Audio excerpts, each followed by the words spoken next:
الحمد للہ وحدہ والصلاة والسلام علی من لا نبی بعدہ اما بعد فاعوذ باللہ من الشیطان الرجیم بسم اللہ الرحمن الرحیم والمحصنات من النساء الا ما ملكت ایمانکم کتاب اللہ علیکم وأحل لكم ما وراء ذلكم أن تبتغوا بأموالكم محسنين غير مسافحين فما استمتعتم به منهن فآتوهن أجورهن فريضة ولا جناح عليكم فيما تراضيتم به من بعد الفريضة إن الله كان عليما حكيما صدق اللہ العظیم۔ آج ہم 5ویں پارے کا خلاصہ بیان کریں گے۔ چوتھے پارے کے آخر میں ان عورتوں کا ذکر تھا جن سے نکاح کرنا حرام تھا۔ 5ویں پارے کے شروع میں اسی بحث کو مکمل کرتے ہوئے کہا گیا کہ ان محرمات کے سوا دوسری عورتیں تمہارے لیے حلال ہیں، اس طرح سے یہ مال خرچ کر کے ان سے نکاح کر لو۔ شرط یہ ہے کہ مقصود عفت قائم رکھنا ہو، شہوت رانی مقصود نہ ہو۔ تو جن عورتوں سے تم نفع حاصل کرو، فائدہ حاصل کرو، ان کا مہر مقرر کیا ہوا ادا کرو۔ یہ جو آخری لفظ ہیں کہ جن عورتوں سے تم فائدہ حاصل کرو، ان الفاظ سے بعض رات متع کے جواز پر دلیل پکڑتے ہیں، لیکن یہ استدلال باطل ہے۔ اس آیت میں نکاح شرعی کا حکم ہے، متع کا ذکر نہیں ہے۔ اس میں شک نہیں ہے کہ زمانہ جاہلیت کے اندر متع کا رواج تھا، چونکہ اسلام کے احکام بتدریج نازل ہوئے ہیں، اس لیے ابتدائی اسلام میں یہ رواج باقی رہا، لیکن بعد میں واضح طور پر متع کی حرمت کا اعلان کر دیا گیا۔ ابن ماجہ میں حضور اکرم صلی اللہ علیہ وسلم نے فرمایا، اے لوگو، میں نے تمہیں متع کی اجازت دی تھی، لیکن اب اللہ نے اسے قیامت تک کے لیے حرام کر دیا ہے۔ اس کے علاوہ جو اہم مضامین اس 5ویں پارے میں آئے ہیں وہ یہ ہیں: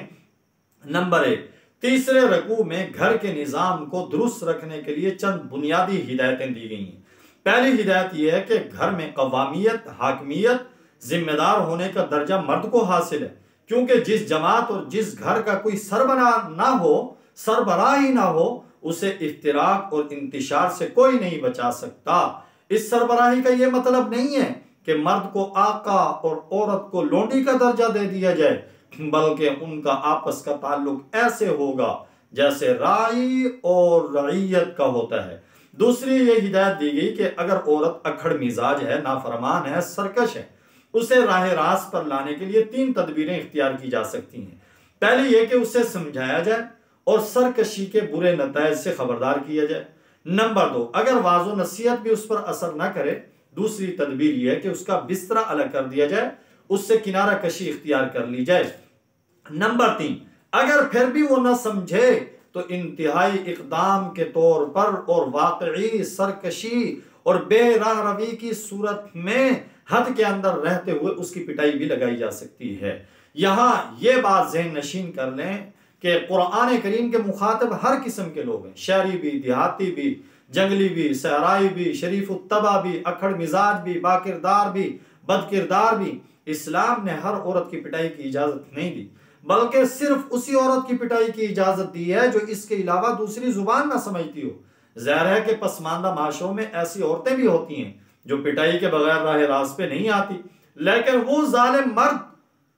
جو چھوٹی چھوٹی باتوں پر وحشیانہ انداز میں عورتوں کی پٹائی لگاتے ہیں، ان کے اس ظلم اور زیادتی کا اسلام سے کوئی تعلق نہیں ہے۔ نمبر 2، گھر اور خاندان کے نظام کو درست رکھنے کی تدابیر بتانے کے بعد 5ویں رکوع میں اجتماعی زندگی کی درستگی کے لیے ہر چیز اور ہر کام میں احسان کا حکم دیا گیا ہے، اور یہ بھی بتایا گیا ہے کہ احسان کی بنیاد باہمی خیرخواہی، امانت، عدل اور رحم دلی پر ہے۔ حقیقت یہ کہ اسلام حق،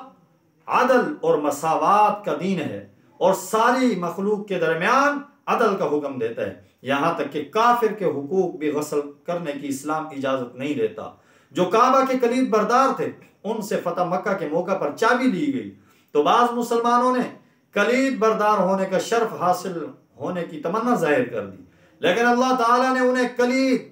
کعبۃ اللہ کی چابی واپس کرنے کا حکم دیا۔ چنانچہ یہی واقعہ ان کے اسلام لانے کا سبب بن گیا۔ پھر وہ واقعہ بھی 5ویں پارے میں قابل ذکر ہے، جسے مفسرین نے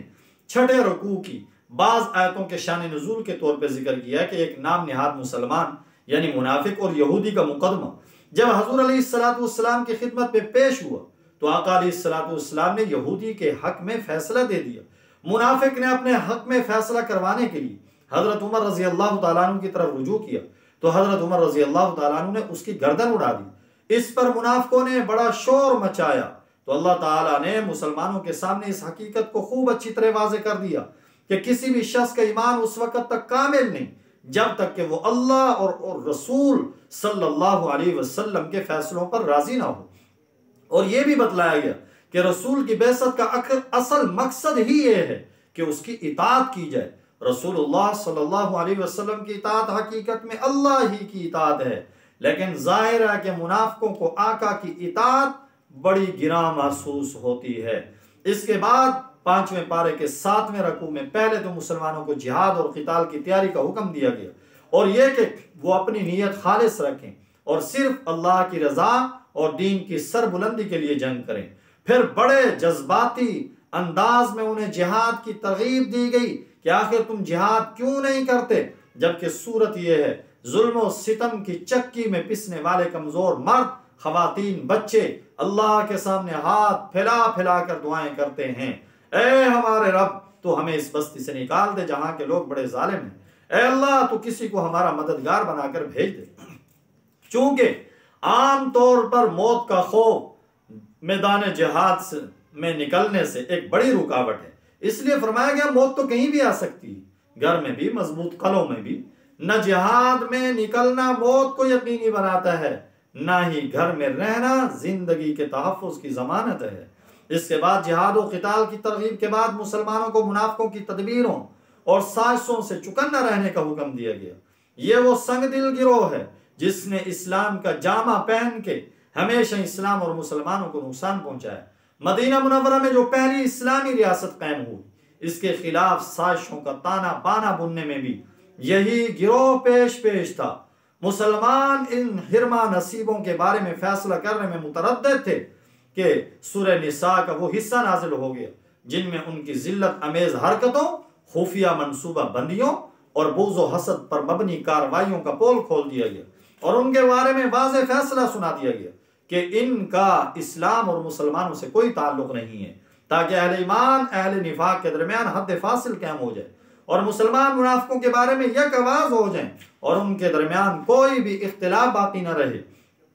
باری تعالیٰ کا حاکمانہ انداز بیان ملاحظہ کیجیے۔ ارشاد باری تعالیٰ تمہیں کیا ہو گیا، تم منافقوں کے بارے میں دو گروہ ہو رہے ہو، اللہ نے ان کو ان کی حرکتوں کی وجہ سے الٹ دیا ہے، یعنی اے مسلمانوں تم منافقوں کے بارے میں دو گروہوں میں کیوں تقسیم ہو گئے ہو؟ ایک گروہ کہتا ہے انہیں قتل کر دینا چاہیے کیونکہ وہ ہمارے دشمن ہیں، دوسرا گروہ کہتا ہے کہ ان کے بارے میں نرم پہلو اختیار کرنا چاہیے کیونکہ وہ ہمارے دینی بھائی ہیں، جبکہ اللہ تعالیٰ نے انہیں ان کے نفاق اور معصیت کی وجہ سے کفر کی طرف واپس لٹا دیا ہے۔ اس کے بعد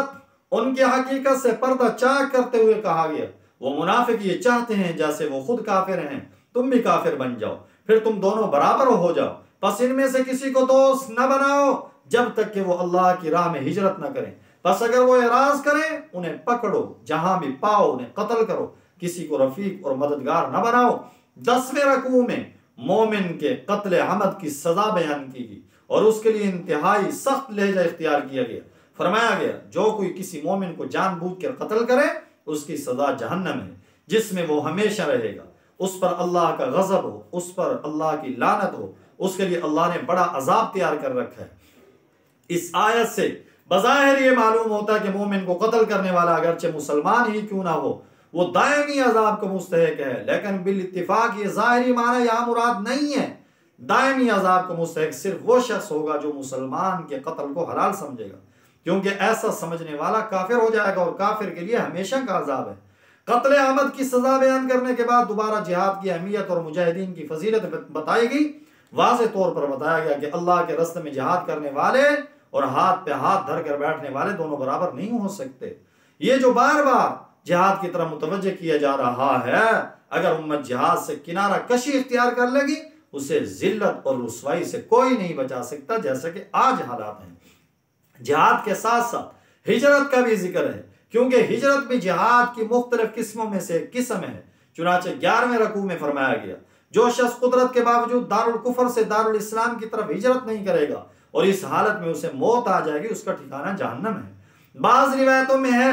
جب آیات ہجرت نازل ہوئی تو حضرت حمزہ بن قیس رضی اللہ عنہ جو کہ سخت علیل تھے، وہ پریشان ہو گئے، چلنے پھرنے کے قابل تو تھے نہیں۔ اپنے بیٹوں سے کہا اگر مجھے چارپائی پر ڈال کر مدینہ منورہ لے چلو، میں ایک رات بھی یہاں نہیں گزاروں گا۔ انہیں چارپائی پر ڈال کر مدینہ لے جانے لگے، لیکن مکے سے نکلتے ہی ان کے انتقال ہو گیا۔ اس پر اللہ تعالیٰ نے فرمایا جو شخص اللہ اور اس کے رسول کی طرف ہجرت کر کے گھر سے نکل جائے پھر اس کو موت آ پکڑے، اس کا ثواب اللہ کے ذمہ ہو چکا، اور اللہ بخشنے والے مہربان ہیں۔ چونکہ ہجرت جہاد میں خوف خطر کا سامنا بھی ہوتا ہے، اس لیے 5ویں پارے کے 12ویں رکوع میں صلاۃ خوف اور صلاۃ مسافر کا ذکر ہے۔ 13ویں رکوع میں اس مشہور واقعے کی طرف اشارہ جس کے مطابق ایک شخص نے چوری کرنے کے بعد ایک یہودی پہ بہتان لگایا، اس نے اور اس کے اقربا نے اپنے چکنی چپڑی باتوں سے حضور علیہ السلام کو متاثر کر لیا۔ قریب تھا کہ حضور اس یہودی کے خلاف فیصلہ فرما دیتے کہ اللہ پاک نے یہ آیت نازل کی، آپ صلی اللہ علیہ وسلم کو ایسے لوگوں کا ساتھ دینے اور ان کی وکالت کرنے سے منع کیا گیا۔ ارشاد باری تعالی ہے آپ دغا بازوں کی طرف سے جھگڑا کرنے والے نہ بنیں اور اللہ تعالیٰ سے معافی مانگیں، بے شک اللہ تعالیٰ بخشنے والے مہربان ہیں۔ یہ آیات اور یہ واقعہ عدل و انصاف کی تاریخ میں سنہرے حروف سے لکھے جانے کے قابل ہے کہ ایک یہودی اور مسلمان یعنی منافق کے جھگڑے میں جب آپ کا میلان مسلمان کی طرف ہوا تو اس پر اللہ تعالیٰ کی طرف سے آپ کو نہ صرف تنبیہ کی گئی بلکہ اس تنبیہ کا قیامت تک کے لیے قرآن کریم میں ذکر کر دیا گیا۔ ان آیات کے نزول کے بعد